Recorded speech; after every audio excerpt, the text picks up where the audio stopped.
long story. Yeah, I can imagine. Technology is always one of those things. It's great when it works. When it doesn't, it's just painful. It is. Good afternoon, everybody. If you're listening on the radio, don't forget, go onto that radio, Crossroads Podcast UK. If you want to hear the kind of like interview today, make sure you do. It will probably be on around about 10 minutes after this is finished. Also, don't forget tonight, I think on there tonight is a bit of like rock and roll and stuff like that, and some snippets from the new Elvis Presley film. Um, come on, tell me what you think about it. I can tell you now what I think about it, but there you go. And Basically, I think it's a load of rubbish. But what I have seen today folks, was the new Top Gun. You know, I've seen some clips of that, and I think it's really, really good. So I'll be going along the cinema and trying to get some tickets for that and going to watch out that as well. Well, worth waiting for Elvis. I'm a great Elvis fan, but God, please help me anyway. All right, I have got Martin Sharp here. Hello, Martin. How are you? I'm very well, Steve. How are you doing? How was you? How's business? Yeah, it's going well actually. Been interesting over the last month and a half. Had a few more people approach me, which has been absolutely fantastic. Getting us started, seeing some lovely results for people as well, which is great. Right, what kind of results have you seen? Oh, crumbs! So one chap has now dropped 12 kilos in the space of we're on week 13 now, which is great. And when you consider it's just not just been a case of a normal week, he's been doing that while working, he's been doing that while playing with the kids, he's had a family holiday, which actually they went back to his wife's country. And obviously that meant lots of eating and drinking and celebrations, etc., was going on. But he still managed to keep himself on track, on target, and didn't feel like he was denying himself anything. So that was absolutely wonderful. So he's very happy, and he's happy not just the fact that he's kind of lost weight, which is obviously part of it, but he's happy he's got a lot more energy and he just feels better in himself, which is just wonderful. Right, okay. I probably have to need to go to contact you soon anyway. Um, I need I need to start kind of like losing weight again. Yeah. The trouble is, this is it, isn't it? It's so difficult these days to kind of like actually have the power, the power really to kind of like get up, lose the weight and everything. We don't have, there's not a. You need the motivation to do it, don't you? Yeah, absolutely. And I think that's what a lot of people kind of they kind of miss that bit. And if they do agree that they need motivation or some kind of mindset work to do, they're Uh, going incredibly superficial. And it's almost like, oh well, the doctor said I should lose some weight, so I'm going to lose some weight, or I feel like I should because everyone's saying I should, and then that's kind of as deep as they kind of get. yeah. Which really doesn't help you because it's not really something that's internal to you. That's really actually quite personal. It's just lots of external drivers that are kind of saying to you you should do it, and therefore you kind of pay lip service to it. It's a bit like, for example, the old New Year's Day kind of scenario, isn't it? You know, everyone makes that New Year's resolution at midnight. I'm going to lose weight, get fit, and make more money. Whatever else is going to Oh, be that so, decides to do. And yeah. but they go out, they get themselves a gym membership, maybe a PT, maybe go get a diet plan or sign up to Weight Watchers or whatever. And you can guarantee by like week 2 or week 4, it's gone. There's not continuing because again, the fact is they weren't thinking about what's the real reason for them wanting to do it.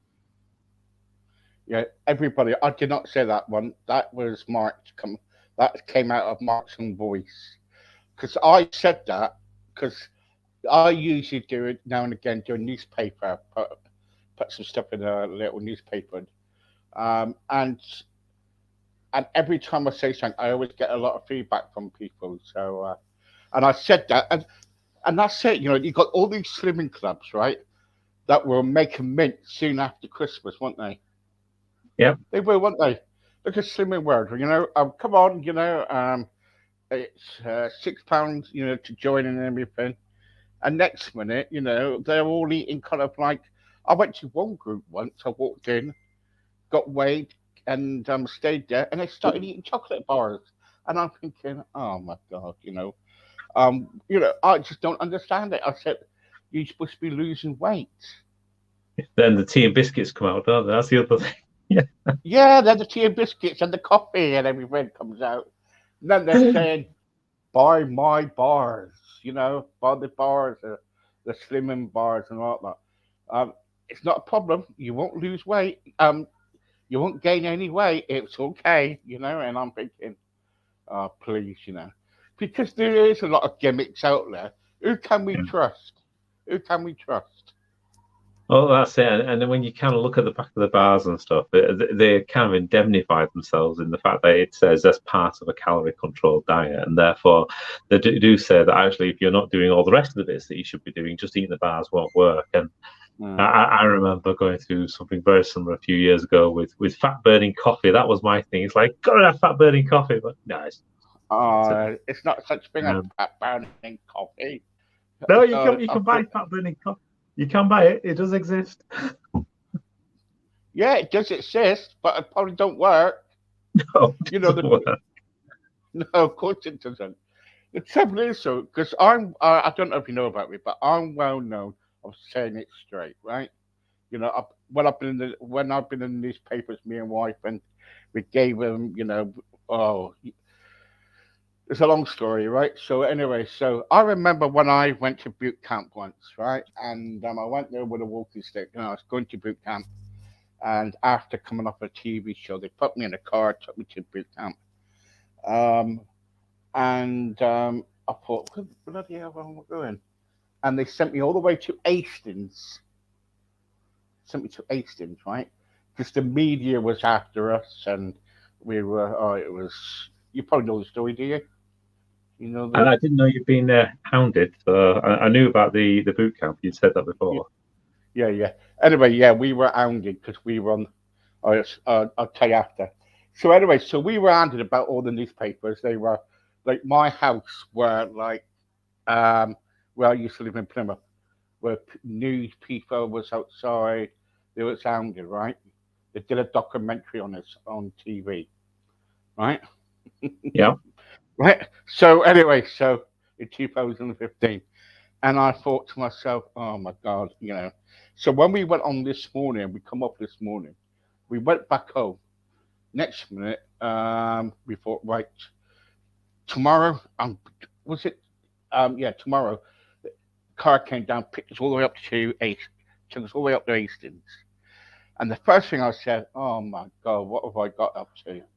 And the trouble is, when you find somewhere where you're going to somewhere new, and when you're like a 32 stone person in weight or whatever, you're thinking, oh sugar, I don't want to do this because the motivation's not there. You're there, you've got to this boot camp, and you're finding that where's the gate? Where's the gate to get out of it? You know what I mean? What I'm trying to ask you is this: that the people that come to you sometimes who's asking for help, are they really kind of like trying to look for help, or are they kind of thinking, well, I'm thinking about losing the weight, but I'm not sure. You get a bit of both, really, and I think part of what I do is kind of just tell it to people straight, just like you do. If it's something where you can tell usually the motivation isn't there, and we go through a lot of work to try and work out what their motivation is. And if it is something where actually I can't help them, because the reality is I can take them aboard, I can give them all the kind of ideas, work with them, etc. But if they don't put the effort in, then they're not going to get the results, right? And I can't physically do it for them. Unfortunately, can't rent your body out yet in that kind of respect. So you can kind of work that bit out usually with people. And then what I would normally do is I would just explain to them that's the key thing they need to look for, is what's that key motivational driver inside.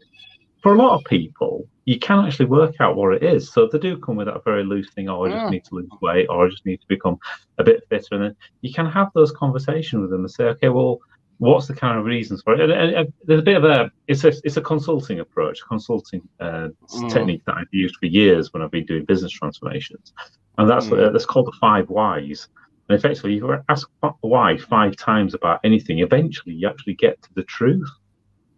Kids are great at this. I don't know if you ever noticed this. So when they say, can I go have one of these? You say, no. Why? Why can't I have that? Well, it's because of this. Well, why can't I do that? Well, it's because of this. Why? And eventually you say, because. And kids are great at it. But actually, you learn just by society and by being programmed into how to be a member of society through the various different things, almost institutionalized, to not do that. But the reality is people tend to give you very surface level reasons as to why they're not going to do things, or surface level reasons why they are going to do things. Whereas actually, if you prod a little bit further, really kind of get under the surface and really understand what it is that they're looking to do, many will actually come out and tell you the truth as to what the real reasons are that they're looking for. The fact that they might not be able to, they feel like they can't cope, they feel like they've things too much, they feel like they've got no idea where to start, they just feel lost. All those kind of things that actually most people will never ever want to actually admit to a stranger to start off with, because it's a vulnerable position to be that honest. Yeah. I think you've got to be honest. If you want to lose weight, really want to lose weight, you've got to be honest to yourself. I'm going to get back to this boot camp for a minute. I remember going on this boot camp, and it was me and my wife was there, but there was other people there too. And this guy, and he said, I don't really want to be here. I said, so you paid some money out to come here, but you don't want to be here, right? And he was just kind of like, he said, I'm going to go up the shop and get myself some crisp and everything. And so like that, and I'm thinking, well, that's no good, is it?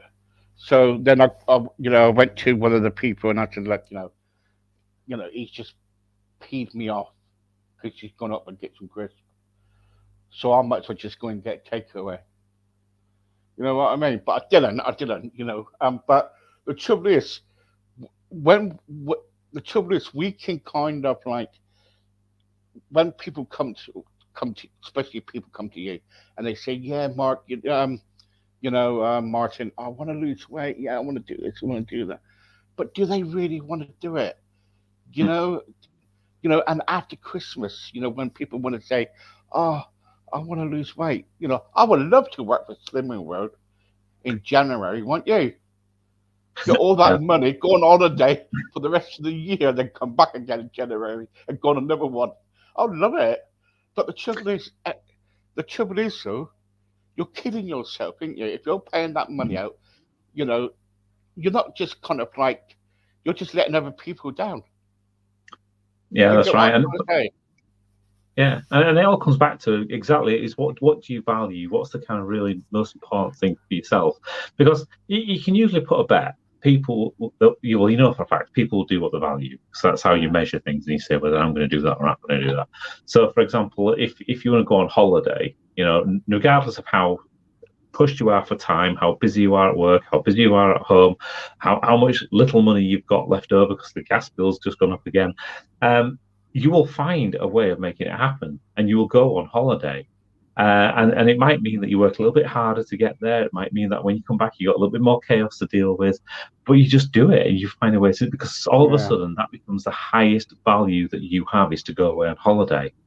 But getting people to actually think about that for themselves and think, actually, how can I translate some of those values? So actually, my highest value becomes me. I actually put myself as kind of the highest value, and what can I do to actually make things better for me?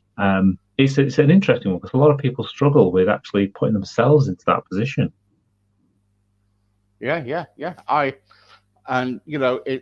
It's difficult because I think you can't make anybody to do it. And I remember kind of like, going there and I remember being at the gym all day from 7 o'clock in the morning until about 5. And I'm thinking, I'm shattered. I'm like, I'm shattered. And I'm knackered. And, all I want is my sleep. And all of a sudden you get a knock on the door. Come in, Steve. Right, okay, we've gone on a 3-mile walk now. I thought, what? 32 stone man going on the. It was tough. It was hard work. But the trouble is, if you're worried about your life, if you're worried about your health, and if you're worried about other people around you, you do it. Wouldn't you? Yeah. You know, it's no excuses. You know, I think the trouble is with people is that we make excuses all the time.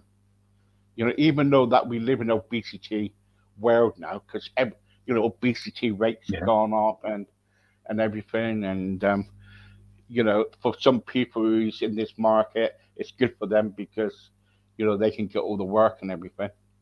And you're probably loaded by now, ain't you, Martin? I wish. I think we're world's best kept secret half the time.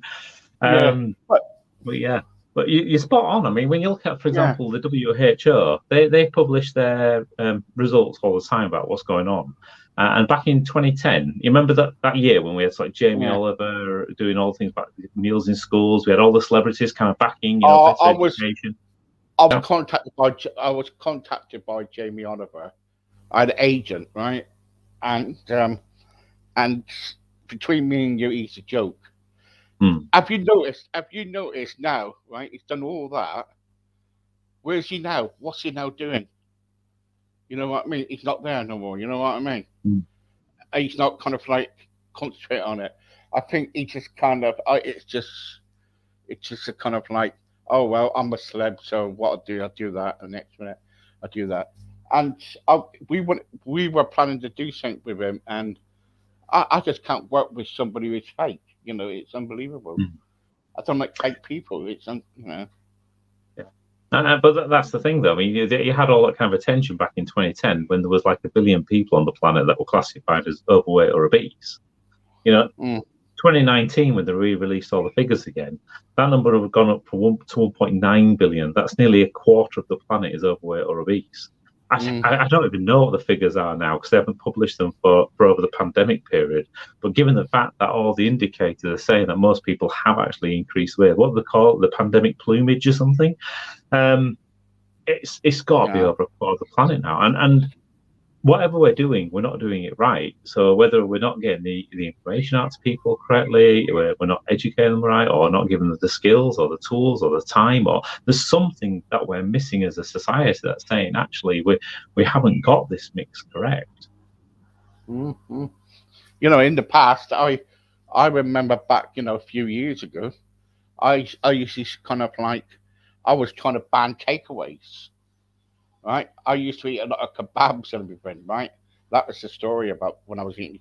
And I used to ban takeaways. Okay, I only got one closed, but to me that was a big effort. But the trouble Mm. is, though, because I believe that takeaways are like rife at the moment, aren't they? Yeah. When a child comes out of school, he sees a takeaway across the road. Ma'am, can we go to McDonald's? It's not like a nice home cooked meal, is it? Yeah. You know what I mean? It's true, isn't it? It's true. It is, You know, and and exactly the same thing. Yeah, so the kids know how to say why 5 times, don't they? So that they get their of own course they way. do. Yeah. Yeah. And I was trying to get this takeaway because this takeaway, by law, they got to be so many meters away from the school. I think it's 200 meters away from the school or something.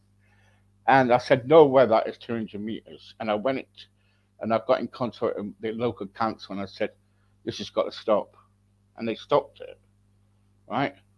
And they said they didn't even know the crap, I said, the trouble is, you're making money out of all these fat cats, like all the takeaways, all the supermarkets.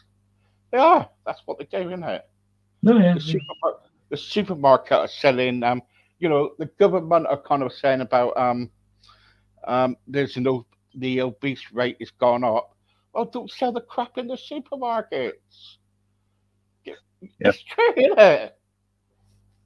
It is, and it's kind of one of the key things. If you want to stop doing something, you make that harder than actually the other way. So everyone's got habits. We all need habits because you can't survive as a human being without habits. I mean, let's just look, for example, at the amount of stimuli you get every single day by your touch, smell, taste, eyesight, hearing, all that lot. You get millions upon millions of tiny little inputs. If this was a computer system, it would absolutely overload and break down. I mean, we hear about things like the baggage systems in airports breaking down, and they have a fraction of the number of sensors that the human being has. So without having lots and lots of shortcuts for us to deal with things, like, for example, the memory, the mind, for example, makes up what's actually going on around you because it kind of remembers parts of it, so it doesn't have to worry about all those bits of stimuli, which is why things like peripheral vision work.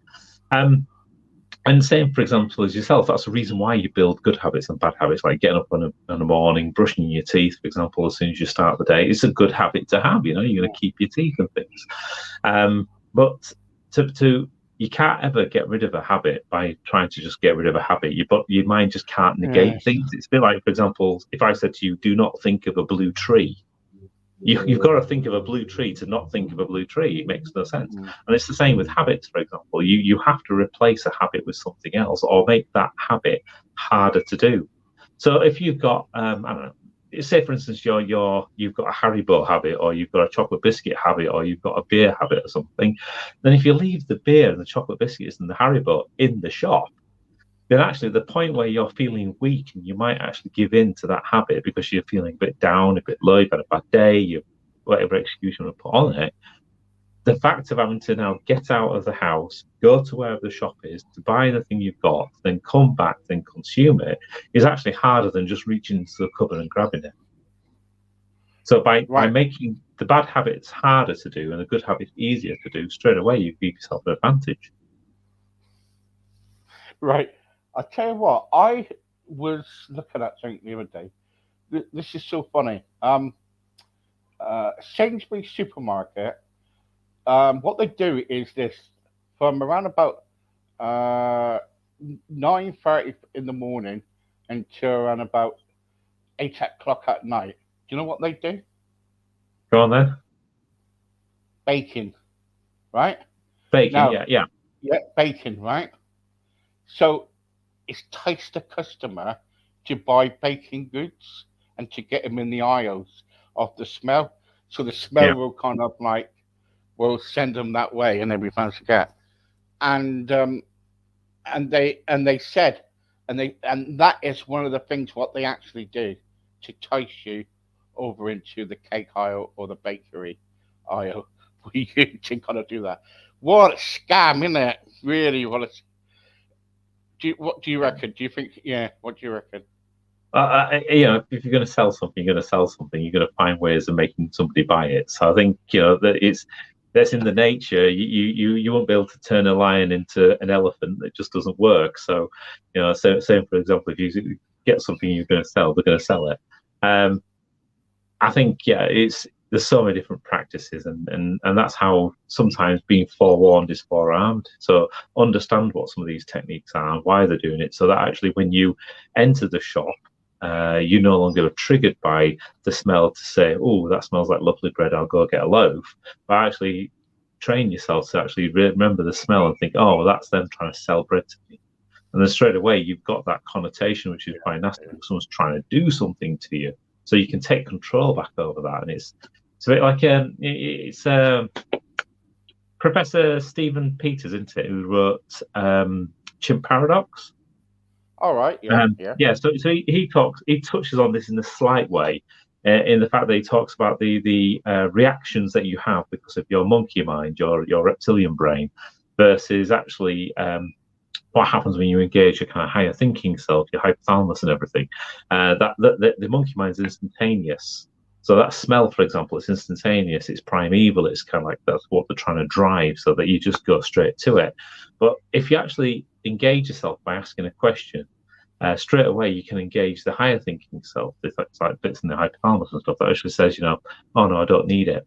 And sometimes it's just train yourself to ask a question. So when you smell that, it's like, why am I smelling that? And why does it smell so good? And then your brain will kick in and think, it's because they're trying to sell it to you. It's because they know that's a way of being able to entice people to getting it. And as soon as you've been able to do that, you've then got a way of controlling it, because now you've engaged your higher self, your rational being, effectively, and you can think logically about it rather than just instinctively. Yeah. What have I got on my website? Steve, try going to a shop, buy some packs, stick 2 packs on your nose, and buy an air freshener, and go around the supermarket using the air freshener. You soon find out that you won't be smelling that bakery no more. Good idea. Good idea. I can just imagine you there with magic tree earrings. Is that like you do in cars? Yeah. Those smelly things, and one on your nose. Oh dear.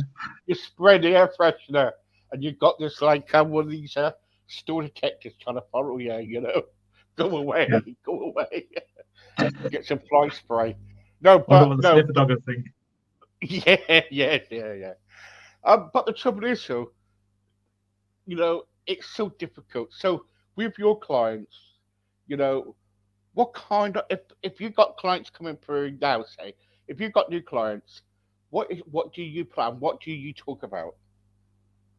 So right at the beginning, we just talk a lot about the mindset side of things. That's the kind of key thing, to really understand and get deep into what is it they really value, what is it they're really trying to do, and why is it they really want to do that, and then thinking about it in the opposite way.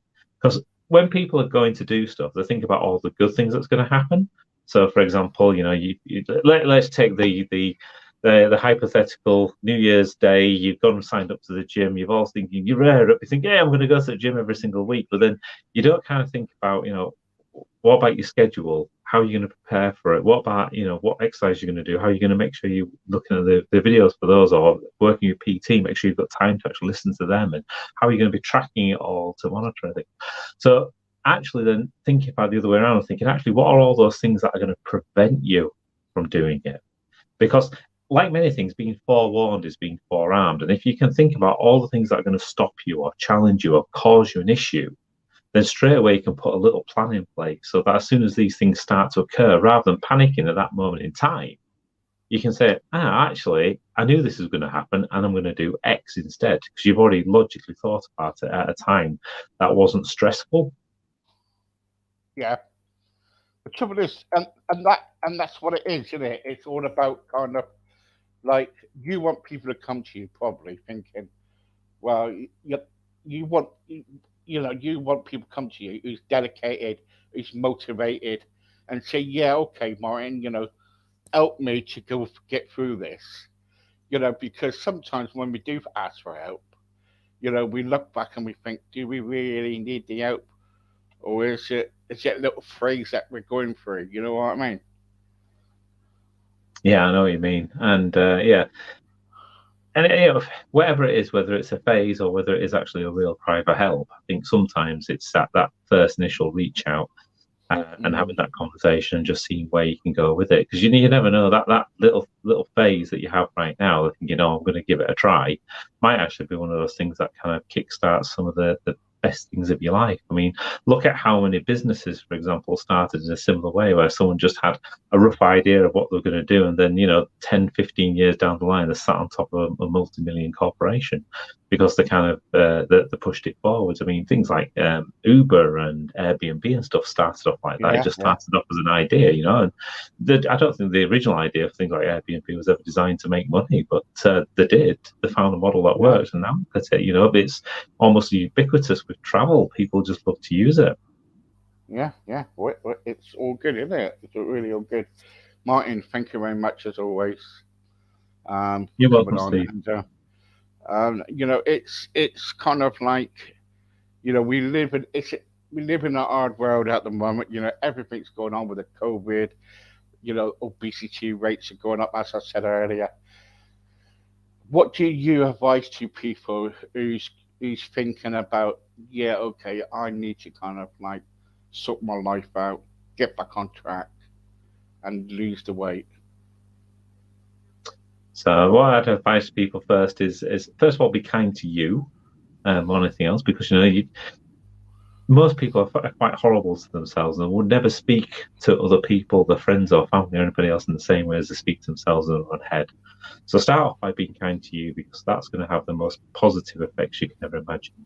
And then from there, every single day that you're looking at how you can do things better, celebrate every success, no matter how small it is. The fact that I don't know, you reached for a glass of water rather than a can of Coke. Celebrate the fact. The fact that you went for a walk rather than took the car or something. Celebrate the fact. Because all these things, success begets success, and you suddenly realise actually we're very good at beating ourselves up as people, but we're not always very good at actually congratulating ourselves, and that's because that's how we've been made up over the millennia. We've always been looking out for where's the next saber-toothed tiger that's going to jump out of us, where's the next issue that's going to happen. Whereas actually, when you start to celebrate the fact that this doesn't exist, and you are actually doing really well in so many different ways, you'll change your hormones, you'll change your outlook, you'll just change the way your body's physiology starts to work, and that is going to cause a ripple effect, because as soon as you start to feel more positive, you start to feel better in yourself, then things like reaching out for help becomes easier. Things like actually getting yourself to the gym becomes easier, because straight away you're building up from a position of strength rather than always coming back to the point of thinking, well, I'm not very good at this, I'm too bad at that, and this isn't very nice, and I don't like this, and that tends to cause very much a downward spiral and negative effects on your physiology and negative effects on the hormones inside your body, etc. Definitely. Martin, thank you very much for joining me today. Thank you, You're as welcome. always. Thank you. Thank you. Bye-bye. Bye for now. Bye. No eating chocolate, by the way.